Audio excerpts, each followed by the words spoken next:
சென்னை கோயம்பேட்டில் டயர் வெடித்து சாலையோர கடைக்குள் கார் புகுந்த விபத்தில் 2 பெண்கள் படுகாயமடைந்துள்ளனர். கூடுதல் தகவல்களுடன் இணைகிறார் செய்தியாளர் சுரேந்தர். சுரேந்தர், வணக்கம். என்ன நிகழ்ந்தது? விபத்து தொடர்பான முழு தகவல்கள் என்ன? வணக்கம். சென்னை கோயம்பேடு அருகே கார் டயர் வெடித்து சாலையோர வியாபாரியின் கடையில் புகுந்ததால் கார் மோதி 2 பெண்கள் காயமடைந்திருக்கக்கூடிய சம்பவம் இந்த பகுதியில் பெரும் பரபரப்பையும் போக்குவரத்து நெரிசலையும் ஏற்படுத்தி இருக்கிறது. அதாவது சென்னை அண்ணா நகரிலிருந்து முகலிவாக்கம் நோக்கி சென்று கொண்டிருந்தார் துல்கர் கான் என்பவர்.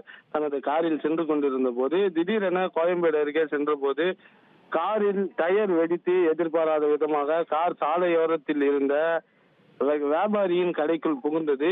இதில் அந்த வியாபாரியிடம் காய்கறி வாங்கி கொண்டிருந்த சுகன்யா, அதே போன்று வியாபாரம் செய்து கொண்டிருந்த லட்சுமி என இருவர் மீதும் கார் பலமாக மோதியதில் அவர்கள் இருவரும் தூக்கி வீசப்பட்டனர். இதில் இருவரும் காயம் ஏற்பட்டு உடனடியாக அங்கே ஆம்புலன்ஸ் மூலம் வரவழைக்கப்பட்டு இருவரும் மருத்துவமனைக்கு அழைத்து சென்றப்பட்டிருக்கின்றனர். இந்த தகவல் அறிந்தே சம்பவ இடத்திற்கு வந்த கோயம்பேடு போலீசார் விபத்துக்கான காரணம் குறித்து வழக்கு பதிவு செய்து தற்போது அந்த பகுதியில் உள்ள காரை அப்புறப்படுத்தும் பணியில ஈடுபட்டு வருகின்றனர்.